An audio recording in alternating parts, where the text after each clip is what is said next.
The musty smell is an indication of a problem.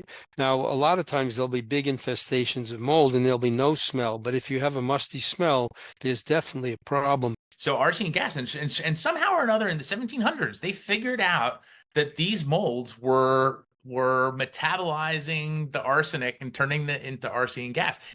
Hello, everyone, and welcome back to the Got Mold Summit. I am thrilled to introduce our next speaker, someone who I've had the pleasure of knowing for over 2 decades, though it's been a while since we last caught him. Jeffrey May. So Jeff is a legend. I mean, he's a certified indoor air quality professional and a certified microbial consultant with an impressive background in chemistry from both Columbia and Harvard. He specializes in helping people with environmental sensitivities and combines his expertise as a chemist, educator, and seasoned home inspector with something like 4,000 inspections under his belt to tackle complex indoor air quality issues. With over 35,000 air and dust samples analyzed by him. I mean, he's analyzed his own samples over the last, since 1992. We're talking about decades here. Jeff has resolved thousands of indoor air quality problems, enhancing the health of many homes. He's also authored several authoritative books on the topic, including My House is Killing Me, My Office is Killing Me, as well as the Mold Survival Guide. So today, Jeff will share valuable insights into identifying and mitigating air quality issues, drawing on his extensive experience in home inspection and indoor air quality solutions. So please join me in warmly welcoming Jeff May. Thank you, Jason. It's a pleasure. And I know we had a little bit of difficulties getting to this point, but let's hope we can get it to work. Hey there, sorry to jump in here, but really important. At the end of this video, there's a link that gives you access to a bonus package we put together that has all sorts of great resources. Pro level notes, audio downloads, a fast start guide, as well as some additional resources from our speakers. You will not want to miss out on that. You can also find the link in the description below or at gotmoldsummit.com. So go claim yours today. Now back to the interview. I'm not very sort of adept at internet and all of that kind of stuff. I still have a flip phone, and my wife has a flip phone. So we're going to talk about mold, when to worry about mold and when not to worry about mold. So that's important. Now I'm going to try and share my screen. Maybe it'll work, and maybe it won't work. It looks like it's working. Okay, great. There we go. There we go. So it's when to worry about mold and when not to worry about mold. As Jason said, I've been doing this for a long time, and I hear from people who have terrible worries about things, and often there's really nothing to worry about. So I have a lot of good information here really to see when you want to worry or not to worry. As he said, I've been doing this for a long time. I've done a lot of microscopy. I love it. I'm crazy about it. And so the first thing here, let's see, I can't see that. What happened? Already mistakes. Okay, I don't see part of that. There we go. So you worry about mold if you can see it. And you also worry about mold if it's in a place where you can't see it, but it's also a place where air is coming from. For example, a ducted system, air conditioning, or hot air. So if the air that you breathe is not in contact with the mold, you can smell the growth, and this drives people crazy. So if you have mold growing in, for example, in an airtight wall cavity, you can smell it because the odor molecules can diffuse through the drywall. But larger particles cannot. So you don't have exposure to spores or mycotoxins because mycotoxins and spores are actually they're solids. So odors can penetrate drywall, and that's why you can smell the mold, but you will not be exposed to spores or mycotoxins unless there's some kind of a gap in the wall. You might have an electric switch or an outlet, or there might be a duct system present. So that's the caveat. You can be exposed to some of the things from cavities if there's airflow out of the cavity. So places, we're going to be talking about where you find mold very commonly, air conditioning, basements, crawl spaces, and damp and humid areas. So first, we're going to look at mechanical equipment, air handlers, furnaces, air conditioning, mini splits, and then one of the biggest issues for all air quality, internal fibers and lining material. So many times air conditioning equipment or heating equipment has insulation at the interior, and that insulation acts as a filter and it traps dust. So we'll talk about these other components, and really air conditioning is a big source of allergies and problems indoors. So they, you can see here on the, let's see, that's an air conditioning coil with mold on it. This is a condensate pan with microbial growth and dust. And then the bottom picture actually shows balls of mold on an air conditioning coil. So you don't want to be breathing air that's blowing over that. And unfortunately, this is a very common occurrence. So ducts and furnaces can also be full of mold.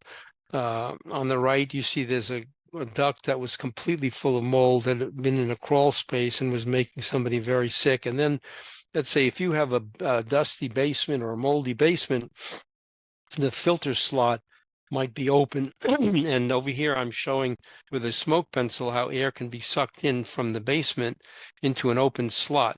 So you can, if your filter is accessible that way and it's open, you really have to cover that with something. And some of the hardware stores sell a little magnetic filter cover. It comes in two pieces, and you can just cover the slot, and that eliminates the airflow in. So there's a lot of controversy about duct cleaning. Some studies have been done that showed that the duct cleaning wasn't very useful, but the problem is that the people they used to clean the ducts were useless. So if you have your ducts cleaned, you want to make sure that the company uses brushes and it's not just simply a vacuum truck mounted in the street. And you have to clean the blower, which is not normally done. It's not part of the duct system, in a narrow definition. And then you also have to have the blower cabinet and the cooling coils cleaned. So just cleaning the ducts may not make a difference, because a lot of the mold can be in the actual heating or cooling unit itself. And there's no need to spray anything into the ducts. A lot of these companies, after they're all done, they say, well, for another few $100s, they can spray something in there, and it's not necessary.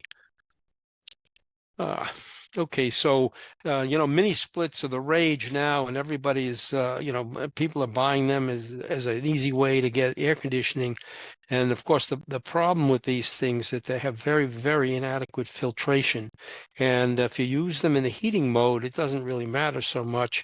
But if you use them in the cooling mode as well, what happens is there's cold, damp air, and there's dust that's being trapped due to the lack of proper filtration, and mold builds up. So for people who are sensitive to mold, although these seem like the perfect answer, they have to be cleaned. You should never see any dust on a mini split.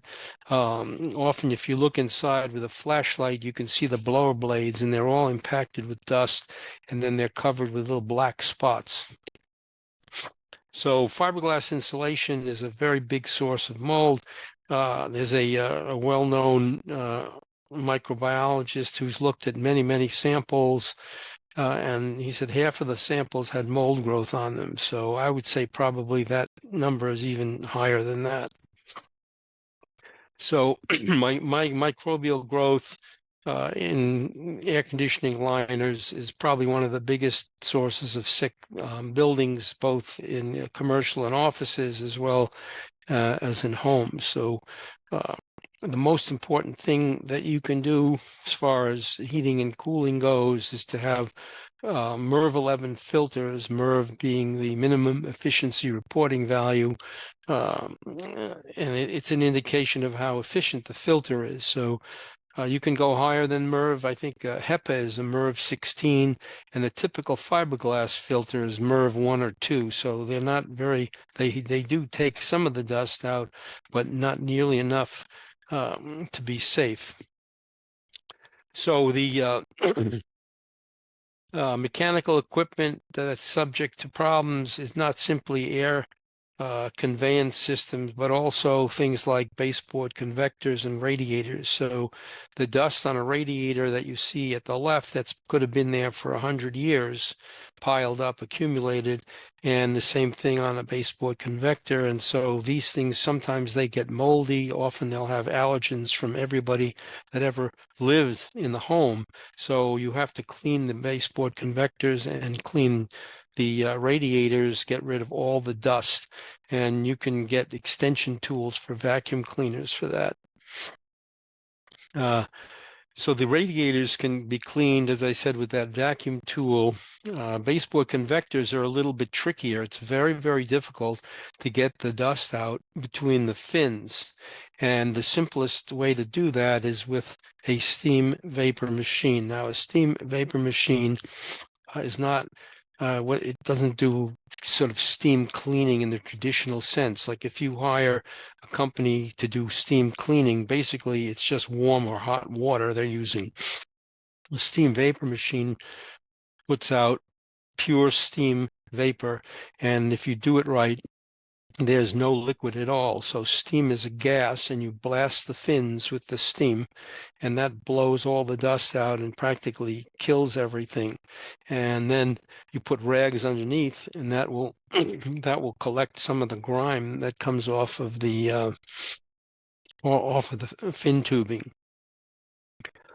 So basement's often a source of mold. This was an extraordinary photograph that a client sent to me. They had very long-term moisture in a basement, and nobody ever disturbed the shelf or the mold, and that is the extent to which the mold grew, the fungi. Those are all the white. It's all spores. It's all absolutely incredible. So if you were to wave something there, you would get millions of spores into the air. So basements have to be dehumidified, and you want to keep the relative humidity at no more than 50% in the unfinished areas. In finished spaces, 60% is the maximum, and it's a little higher because most finished rooms have some insulation at the foundation. And you always want to measure the relative humidity with a thermohygrometer that is separate from the dehumidifier. Excuse me. So the dehumidifier is measuring the relative humidity exactly at the dehumidifier, so it may not be that low elsewhere. In fact, the place to put a thermohygrometer is near the corner, an interior corner of a basement near the floor. That's where it's coldest and dampest. I do not recommend using exhaust-only dehumidifiers. There are about 4 or 5 brands of these things. Basically, they just use a fan, and it exhausts the air from the basement. It has a little vent, as you see in that inset in the upper right, for exhausting the air. So they can draw in humid air from outdoors, and they can also suck in air conditioning air from upstairs. So if you exhaust only from the basement, you'll see online there's a lot of references where people say, oh, it smells better because you're bringing in more fresh air, but you're not necessarily drying the air. If you're bringing in air-conditioned air from upstairs, now outdoor humid air is being sucked into the rest of the house, which has to be cooled and dehumidified. So it's a very big myth that these things are doing any kind of true dehumidification. And I've actually found mold growing on some of those dehumidification systems, exhaust only. I've taken hundreds of samples from fiberglass insulation in basements, and although it's required by the building code, they required that long before anybody ever did any testing. And in fact, when they build a house, they don't dehumidify. There's sawdust that gets trapped in the insulation and other biodegradable dust. And when the relative humidity gets high enough, mold can grow in the insulation. So I would say probably more than 70% of the samples have really significant mold growth. And if you tap it, millions of spores will come out of the insulation. I've been in 2 basements where I could actually wring water out of the fiberglass, and it wasn't from a leak. It was simply from condensation. I was there on a day when it was hot and humid. The last few days beforehand were very cool, and so the insulation was cold. And when the air got very hot and damp, water condensed in the insulation. So here's one simple test that you can do if you don't want to hire somebody. You can get these Petri dishes in hardware stores, and you just take a Petri dish and you tap it up against the insulation in a couple of spots and then cover it and let it sit. And then maybe within a week or so, you'll get, you know, dozens or hundreds of colonies. And if they all look the same, then there's mold growing in the insulation. And whoever does that should wear a mask and not be allergic to mold, because you're going to be releasing quite a few spores by touching the insulation. And if that's the case, it has to all be removed under containment by professionals. So crawl spaces, I would say every ventilated crawl space that I've ever looked at had a mold problem. Crawl spaces were required to have ventilation long before anybody really studied the problem. And as it turns out, in most crawl spaces that are ventilated, most of the moisture that comes in to the crawl space is in the outdoor air in the summertime. So my opinion is very strongly that crawl spaces should not be ventilated. They should be dehumidified and the relative humidity kept at no more than 50%. If you have a concrete floor with a vapor barrier, that's great. If you have a dirt floor, it's useless to dehumidify because there'll be so much moisture. So you have to have a vapor barrier over the dirt floor. Some of the new building codes now allow for what they call sealed crawl spaces without ventilation to the exterior, but they have to be ventilated to the interior. So that's what it means, is that you're either blowing, you know, warm air into the crawl space and taking some air out of the crawl space, or air conditioned air in and out. But the problem is that you've basically created a giant filthy duct out of the crawl space, and it's a huge problem. So if your foundation is insulated, the building code allows you to have a sealed crawl space as long as it's part of the supplier return system. But as I said, it's insane. So if you have to get the code clearance for something, you would, after you've got the unventilated crawl space, you simply seal off any ductwork to the crawl space and dehumidify the space. So here's an example. This was a house built under the new code, and there's this big open duct grill into the crawl space. And when the system was off, there was airflow from the crawl space going upstairs. There was mold and mice in the crawl space. It was a filthy mess.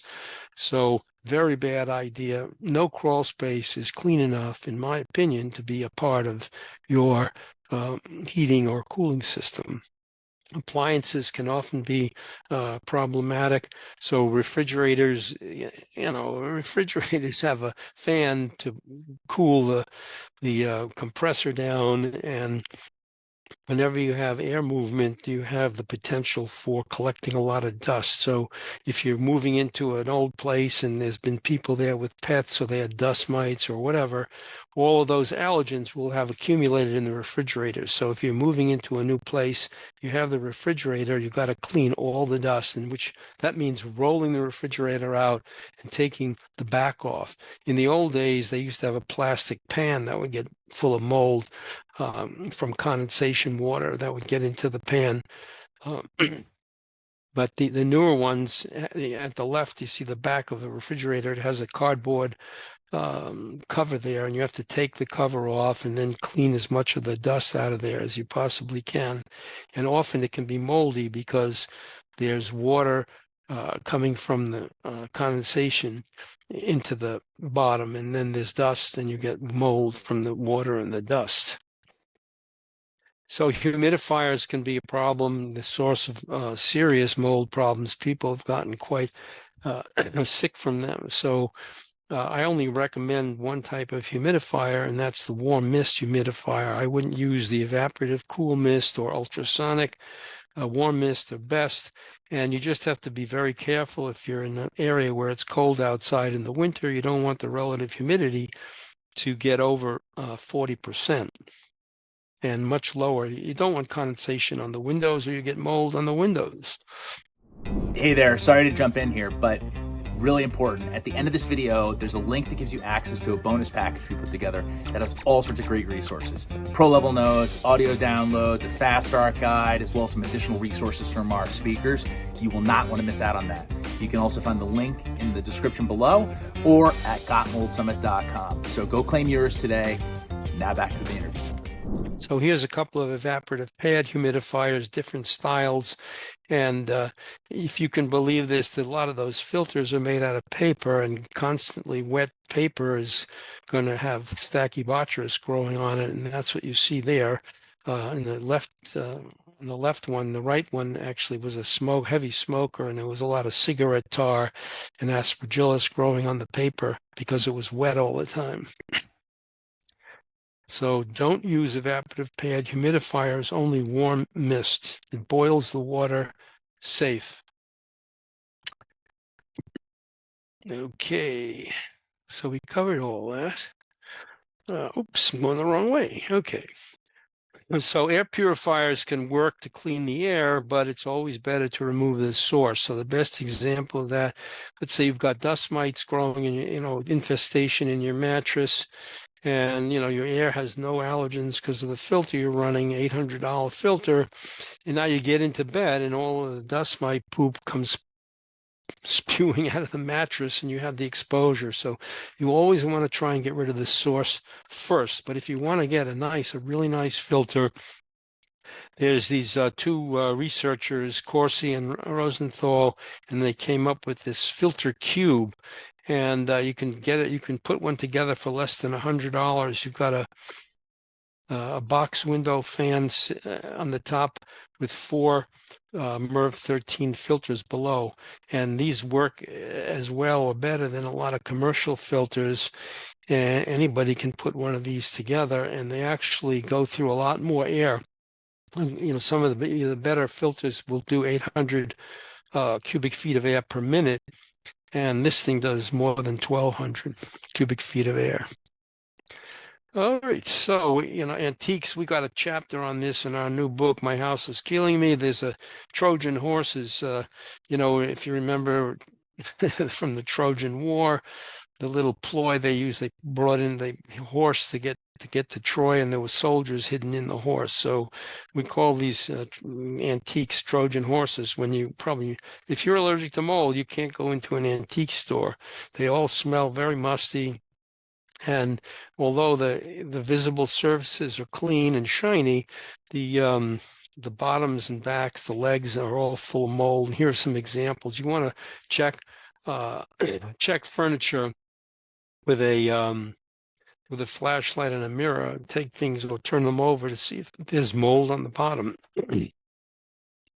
When you don't have to worry about mold is really on the outside. It's ugly, but it's mildew, and it's not generally a problem. It doesn't have a lot of impact indoors because the mold doesn't get aerosolized that much. Should you worry about attic mold? Well, it's a big deal in real estate issues. We get a lot of our calls when people are buying houses. They're worried about attic mold, and you can have mold on the sheathing, mold on the rafters, and it's ugly, and it obviously has to be cleaned up, but it's rarely a source of mold downstairs unless you have an air handler in the attic or people are going up and down a lot. So it's more of a cosmetic concern, although under some circumstances you can have exposure downstairs, so it's not a good thing to have, and it has to be professionally cleaned. So dust is the devil. That's what I always tell people. All the evil lurks in the dust. So mold spores, pollen, dust mite poop, mold eating bugs, bug eating bugs. So a really big clue, or to the most important thing you can do is keep your house as dust-free as possible, clean with a HEPA filtered vacuum. And think about this. If you imagined a room that was 10 feet by 10 feet by 10 feet, that's 6 walls. So what's that? 600 square feet of surface area. Now you start putting books and furniture and beds, and there's thousands of square feet of surface area, and it can all accumulate dust.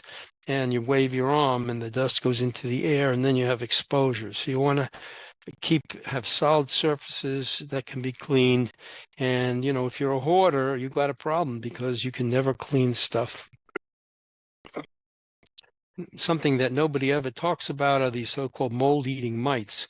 So wherever you have mold, you have mites. It's like if you had a cornfield and you left it and never harvested the corn, there'd be hundreds of different kinds of insects that would come in and eat all the corn, and before you know it, it'll be gone.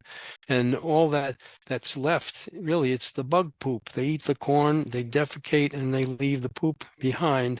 And I find probably a dozen different kinds of mites in homes. Most of the concern that you hear about all the time, it's about dust mite and dust mite poop. But there are, 2 common ones here. There's a third one more common in the South. But as I said, there are up to a dozen different kinds of mites that can grow indoors, and they eat mold. They can eat skin scales, and they all produce allergenic fecal materials. So again, when I look at if I look at the dust, let's say I open a closet and I look inside, I take a couple of things out, and you look at the baseboard, and when that baseboard dust was there, day one, it was just gray house dust, homogeneous looking house dust. Now, 10 years later, it's all full of little splotches and yellow spots and things, and that's all from the bugs. There are book lice and dust mites and carpet beetles. There's a whole list of these little sort of microarthropods that crawl around. They eat the dust because it's food, it's skin, it's protein and fat. It's delicious. So they eat all this stuff. They defecate, and all insect allergen, all bug poop is very allergenic. So no dust to begin with, so they have no food, and then no dust to get rid of all the bug poop. So when they go to the allergist and they test you for dust allergy, they're really testing you for allergy to all of these allergens that are coming from the bugs. So house dust mites. Now that's something you wanted to dwell on, Jason? Yes, I love this. You're a man obsessed with dust mites, and it's under discussed. So please. Yeah.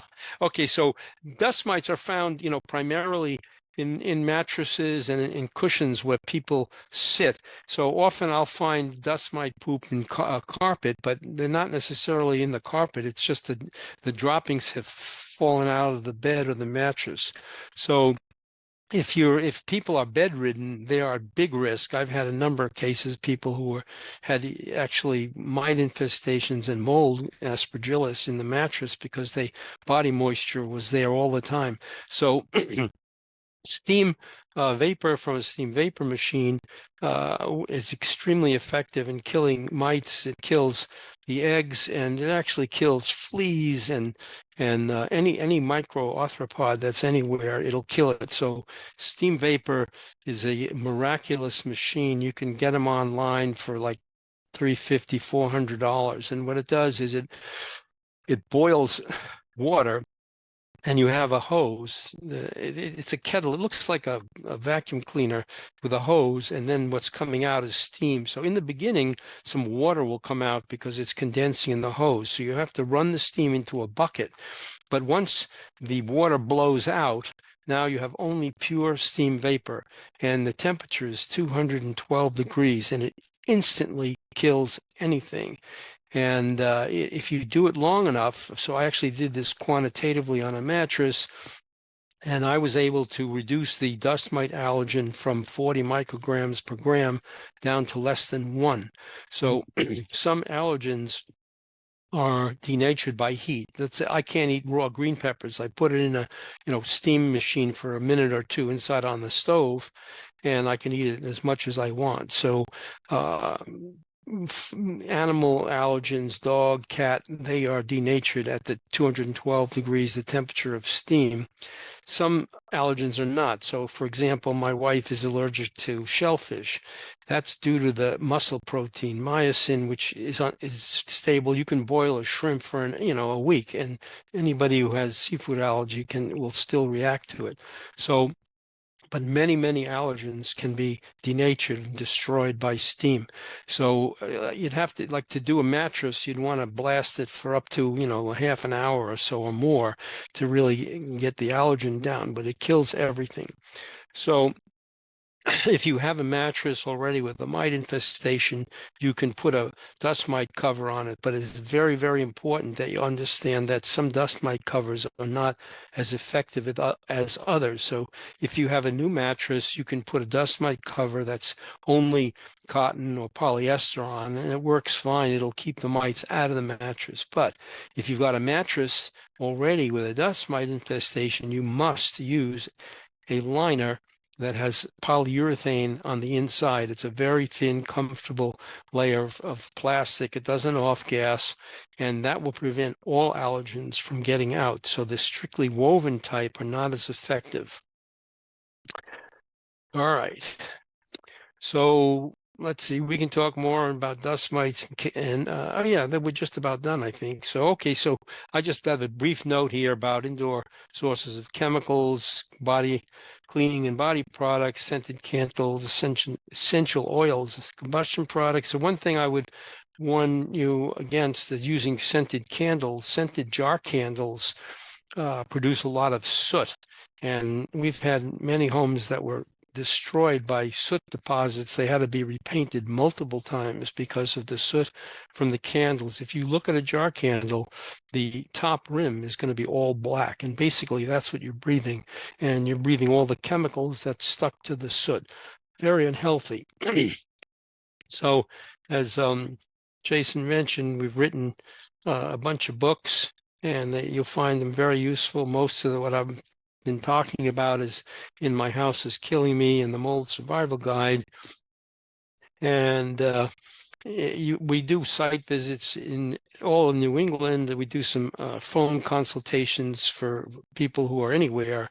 They email me some pictures in advance, and then I talk to them about what I think they should do. And then we have a quarterly newsletter. You can subscribe to that from the website, mayindoorair.com. And I guess questions maybe come from Jason. Perfect. Excellent. Thank you, Jeff. Good. How long did that take, by the way? So I think that was about 25 minutes or so. Oh, not bad. Oh, okay, not bad. We're doing pretty well here. So, well, listen, thank you very much for that. That was a sort of tour de force of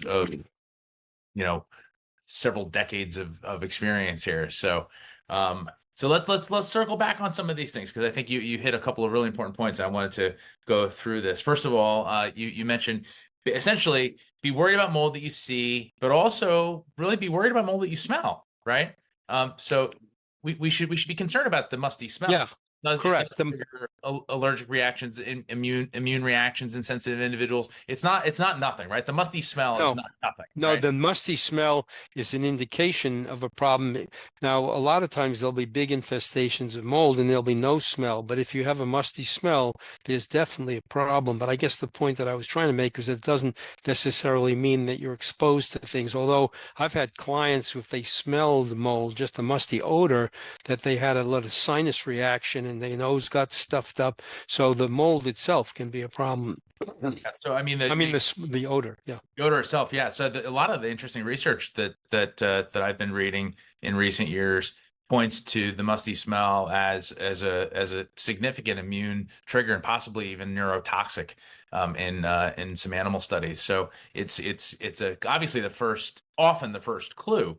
And it should not be ignored. And I tend to see this. I don't know what your experience is like, but especially with those that are sensitive to chemicals, right? Where you've got people that are sensitive to fragrances and things like that, and that musty smell is a potent trigger, right? Correct. Yeah, absolutely. Yeah.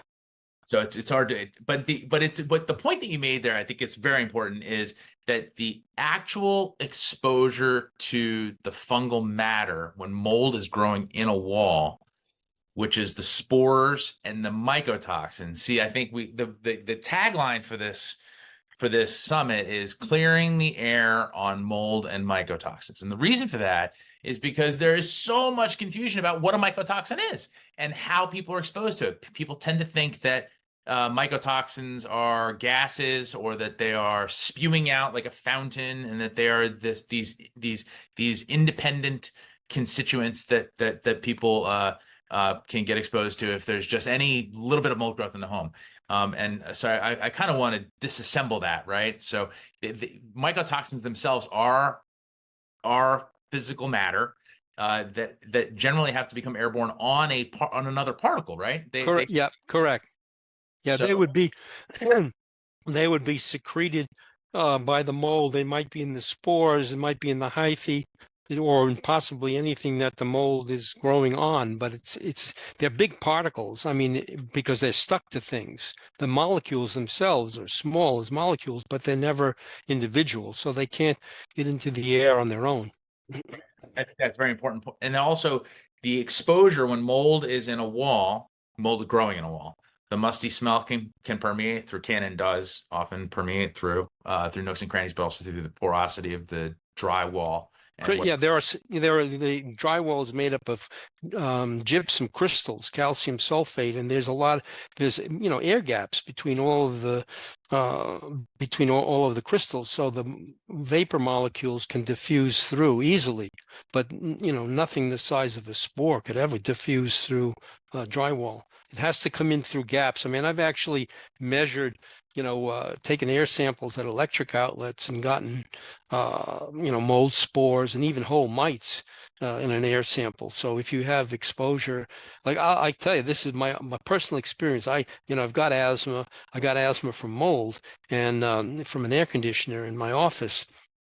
And I was every once in a while I'd be sitting in my office. I had wainscoting, which are the vertical boards up the first 3 feet of the wall, and there was some gaps between those things. And I noticed that when the wind was blowing from the northeast, that I was having asthma symptoms in my office.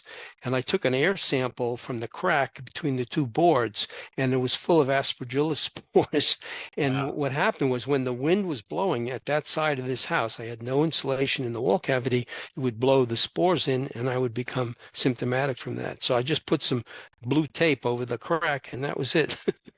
Wow, amazing. It's incredible how some of those minimal exposures can actually create outsized, Yeah.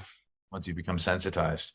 Now, you also brought up an interesting point, which is that attic mold is generally not something that causes contamination or elevated levels in the occupied spaces below, which has also been my experience. Oh, good. I mean, resoundingly so, right? I've seen thousands of homes and only seen, in fact, I've never seen a significant mold contamination in an attic impact the air quality in terms of spore counts down, right?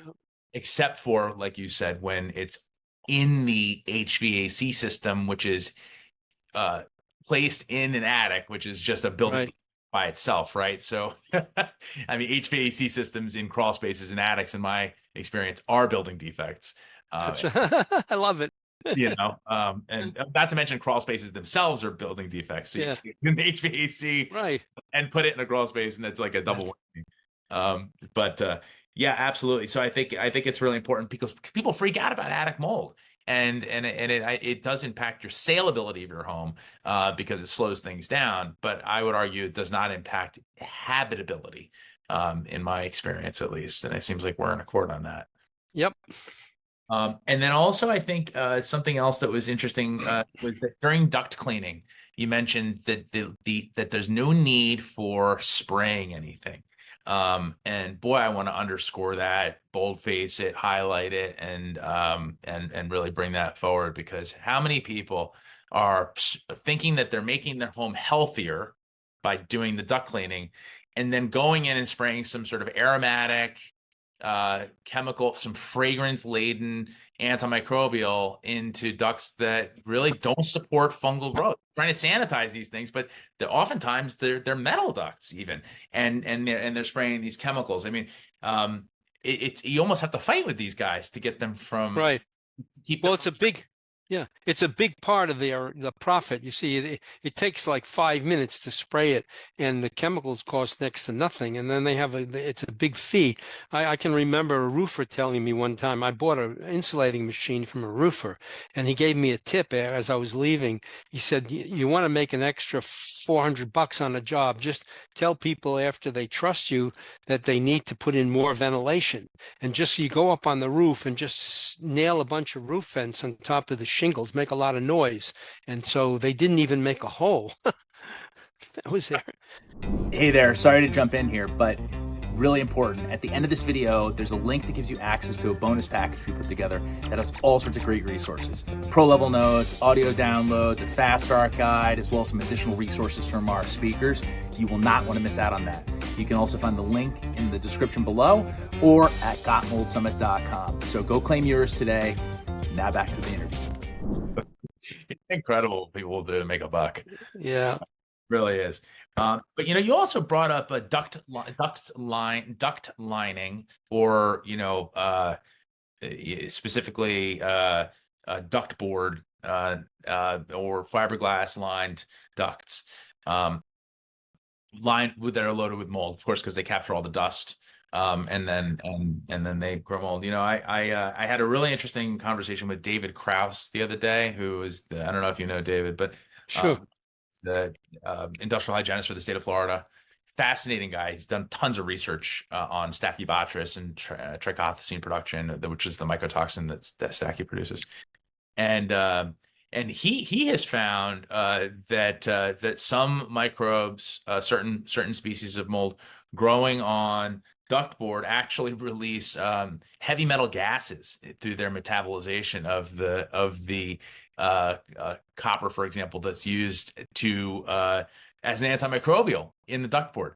Have you heard of such a thing? It's fascinating. No, I have not. Although I did have a case where this was sort of interesting. They had this woman was very ill, and there was a very wet sort of basement, damp basement, and they had a ton of stuff there. And their husband was from the old country, and he spread Paris blue over all the stuff. Paris blue is arsenic compound, and the bacteria that were growing down there were converting the arsenic to arsine gas, and arsine gas was going into the house from the. So it can happen. Or about Shields Green, right? This goes back to the 70s. Same thing.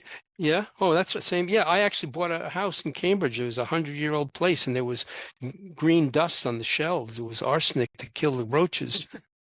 It's amazing, right? So arsine gas, and somehow or another in the 1700s, they figured out that these molds were metabolizing the arsenic and turning it into arsine gas. I mean, I would hazard to say that most people in our space wouldn't figure that out in 2023 or 2020. No. Right? Yeah. Just not familiar with it. Yeah. Yeah. So there's a lot to be aware of on that. On the steam, you focus a lot on dust, which is great, because I always say that the healthy home mantra is clean and dry, clean and dry, clean and dry. That's right. No dust.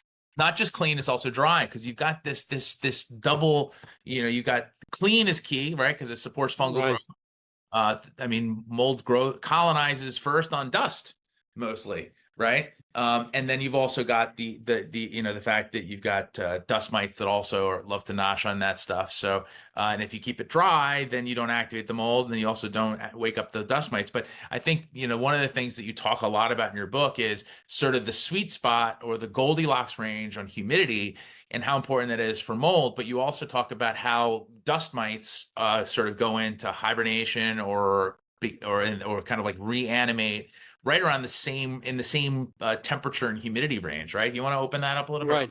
Yeah, sure. No, I'd love to. Hey, I because I've my biggest allergy probably is dust mites. So I want to, to me, I wanted to understand the enemy. So I've actually had several dust mite colonies, and the way you grow them is you feed them fish flakes, and because it's a very high protein material, it's like skin. And just on a side light, actually, I've had a couple of people who were sick from their fish tank because they left the fish flakes on top of the tank, and there was a lot of moisture, and the dust mites grew on that. So if you have to keep the dust mites at above 70% relative humidity, it's very tricky, because if it gets a little too high, then mold grows on the fish flakes, and then all the mites die. So there's a very sort of like touchy balance. But when the relative humidity gets below 70%, what happens is the mites experience irreversible moisture loss. So they dry out, they desiccate and die. So what they do is they have like a harborage site. So if my relative humidity was below 70% for the mites, they would all collect together, like 100 of them, and then the ones on the inside wouldn't dry out as fast as the ones on the outside. And bees do the same thing. So as soon as the relative humidity goes up again, above 70, then they're all over the place, and there's only three things that they do. They defecate and fornicate and masticate. So that's all they do.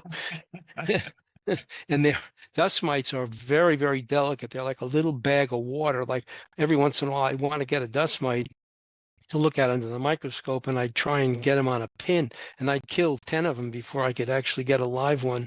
They're that fragile.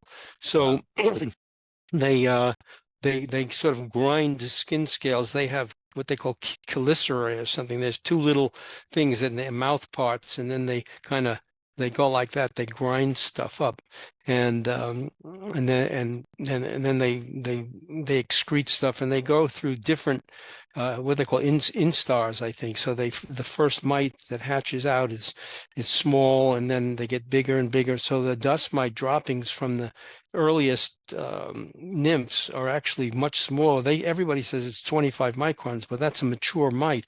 The immature mites are maybe 10 microns, so they can be arranged in the particle sizes, and that's one of the defects with those mattress covers that are all cotton and polyester. Like, I've looked at them under the microscope, and some of them have gaps that are actually big enough to let some of the smaller fecal pellets through.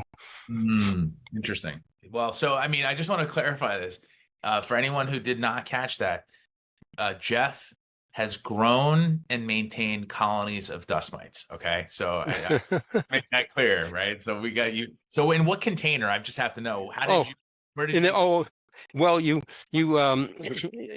they were given to me by that. I can never remember his name, but he was the fellow from Thermistore, and he used to use demonstrations when he was selling the filters. Maybe you might have seen him at one of the shows. So you got it in a piece of paper towel, and you just suspend it in an atmosphere of, like I had a big glass jar with a little bottle of water inside it, and then they were in the paper towel, and the moisture would diffuse into the paper towel. Interesting. So murder. So the idea. Yeah. What's that? Well, once I was stupid enough. I think I had they were in a petri dish or something, and I thought, I can do this, and I opened the petri dish, and I got a very bad asthma reaction. Yeah, no, stupid. Yeah, well, I mean, listen, it kind of reminds me of how these petri dishes, these quote unquote do-it-yourself test kits work, right? Where people are concerned about mold in their home, so they buy one of these $10 petri dish test kits at Home Depot, which are just all they do is prove that mold spores are ubiquitous. But then they're encouraged to grow more mold in their home while they're concerned. Yeah, right. Yeah, they're not very useful. Except I mentioned the test in my presentation, where that's very useful. If you take the petri dish and you sort of gently press it into the fiberglass insulation at the ceiling, what happens is that if there's a mold problem, you'll get dozens or hundreds of all the same mold spores, and that tells you that there's actually growth. Then it has to be removed professionally. Interesting. But when it comes to the dust mites, I just to wrap that up, when I think about dust mites, and this is, it's not something anybody really wants to think about before they go to bed, but the dust mites, as soon as you get out of bed, they kind of they go to sleep, right? They go to their harborage, right? They gather they gather to the harborage sites. They'll be, they crawl back. In fact, I saw one time where they actually brought some of the eggs back in with them, so the eggs wouldn't dry out. So they'll be when you're not in bed, there'll be like a little microscope. You can see them with your eye, actually. It's like a little yellow spot, and there'll be many, many dust mites gathered together so to conserve moisture. And then as soon as you get back in bed, then they start moving around. I'll tell you one thing I did. I was always wondering, what's the relative humidity in bed, and my wife kids me about this. I had, in the old days, you'd measure relative humidity with a sling psychrometer. There'd be like two thermometers, and you had to spin it around. So I'm under the sheets in the middle of the night spinning a sling, and she was next to me in bed. But the relative humidity in the bed isn't that different from the air humidity. But what happens is that where your body is, see that then I got high tech. Then I got an electronic moisture meter, and I put it on the mattress, and now it's 80 because the moisture from your body is going directly into the mattress. Whereas just on top of you, maybe it's the relative humidity isn't that high because there's mixture with the room air. Yeah, so it's a combination of the temperature and then the humidity that you're correct. From there's a big damp warm spot where your body is. You can see it with the infrared camera. The spot. Yeah. So there was one other thing I wanted to mention about that mold in the air, which we didn't talk about, but one of my biggest fears in life was always like I'd drop a petri dish full of mold spores. And sure enough, I dropped this petri dish and there were hundreds of colonies of penicillium mold. And so I shut all the doors, and my first thought was like, how bad is this? So I took an air sample, an aerosol or Burkhardt sample, and there were like thousands of penicillium spores, but they're small. They're about 3 microns in size. And so for a particle at 3 microns to settle out, it takes, maybe 8 hours or so for it to settle out of the air. So I put one of those 20-inch box fans in the window, and that's like, I think, say 1,500 cubic feet of air per minute, and let's say the room was a few thousand. So that fan, I had another window open in another area. That fan would exhaust all the air out of the room in a few minutes. And I took another air sample 20 minutes later, and there were no spores at all. And so it's a very, very important point for people with mold stuff, that if you disturb some mold, you can actually ventilate quickly and get rid of all the spores out of the air. Yeah, cross ventilate is the key. Cross ventilate. Sorry, you got to have an open right. Right, because if people don't realize, you got to have air's going out, air's got to come in. If you don't control where that air's coming in, then you may not be able to get as much in as you want, and also establish enough cross. Correct. Yeah, no, it's a really important point. I mean, we talk a lot about moisture control and vigilance around that and acting quickly and not disturbing mold. But when you do disturb it, it is key to recognize that it's not the end of the world, and you can actually, believe it or not, do something as simple as open the window and put a fan in. And reduce exposure, which is the key. And then, of course, almost everybody has HEPA filters these days, post-COVID, right? It seems like it's, a standard appliance in most homes, which is pretty good. So ventilate a little bit and then turn that HEPA filter on and, go take a walk. Yeah. Right? So this is great. I mean, first of all, I also want to rewind a little bit and just highlight this one thing before we go, which is that when I met you 22 years ago or so, you had just published My House is Killing Me. I mean, mold was very, very new, right? I mean, there were wild, wild west. There were no regulations. There was barely any guidance. I mean, New York City guidelines were published. The EPA had a little booklet, but that was about it. You were really early to this whole game, Jeff. Oh, yeah. Well, that was I think it came out in It's about 2000, and then the second edition just came out in 2020. Yeah, no, it's very exciting. What are you working on anything new? Are you I no, no, no, you no. got your That's it. 5 books. Actually, Connie and I have written more than that. I don't know. We lost track, but it's just too much. It's just too much work. I mean, my goal was to really, try and help people, and that's what we did. But it's not something you do, to earn a lot of money. That's for sure. no, it's definitely not something. It's not a get rich quick scheme, or get rich slow scheme for that matter. Right. Well, I like what you're doing. It's great. I mean, you got that little mold test kit that people can use. It's fabulous. Yeah. I've Yeah. already referred people to you. No, it's also, I would also argue not a get rich get rich program either. It's really designed to give people access to high quality test results, Right. having to deal with the nonsense associated with trying to find a higher qualified inspector, right? It's cost prohibitive. Right. Yeah. So we just want to give people sort of a low cost, high quality way for them to take as a cost effective first step, not to replace a professional inspection. That the most important thing is that when you have an alert condition with our kit or any other test kit, you don't skip over to remediation. You don't, just like you wouldn't skip to getting, if you got a high cholesterol test, you do it on your own, and then you wouldn't start scheduling, like cardiac surgery, right? You want a workup. You want to make sure that you've got a little bit more work with. So do you still do home inspections? Are you still going into the field? No. Well, I still work in the field, definitely. Definitely. I've cut back a little bit, but no, we're going out there, still seeing new things. I mean, it's an incredible place to be at to do this kind of work. And I'm happy to train people if there's people out there. Yeah, well, I do get a lot of requests about professional training, and maybe that's something for us to reconnect on offline here. So, and do you travel for work, or do you stay pretty much in your? Well, we used to. I mean, I've been as far as Florida and California, but I'd say mostly New England now, because I don't like to fly with my equipment. It's a pain in the neck. Yeah, I'm very familiar with that. I've got my Pelican cases too, and I Right. I try not to do that until people throw too much money at me, and then I can't say no. So. Yep, that's right. Well, so just to reiterate, how do people find you?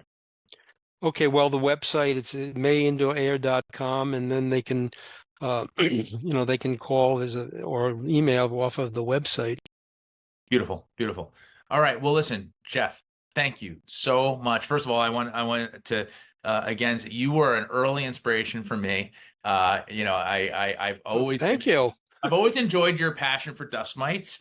In fact, I told Sarah before, I said, you wouldn't believe I'm interviewing Jeff May, and we're going to nerd out on dust mites. And she's like, you have fun. And now I will tell her about the sling psychrometer, and she'll really appreciate that. But seriously, thank you so much for all of your contribution to the industry, and for all the work that you've done, since 1992, and for dedicating your life really to helping people live healthier lives. It's really Good. Thank you, and thank you for your efforts too. Appreciate it. Thank you very much for being here, Jeff. Until next. It was fun. Thank you. Thank you. Hey, before you go, in case you haven't done it already, go to gotmoldsummit.com to claim your bonus package today. It's filled with all sorts of great stuff. Audio downloads, pro-level notes, fast start guide, and some additional gifts from our speakers, all absolutely free, so you won't want to miss out on that. Again, go to gotmoldsummit.com to claim your bonus package. You can also find the link in the description below.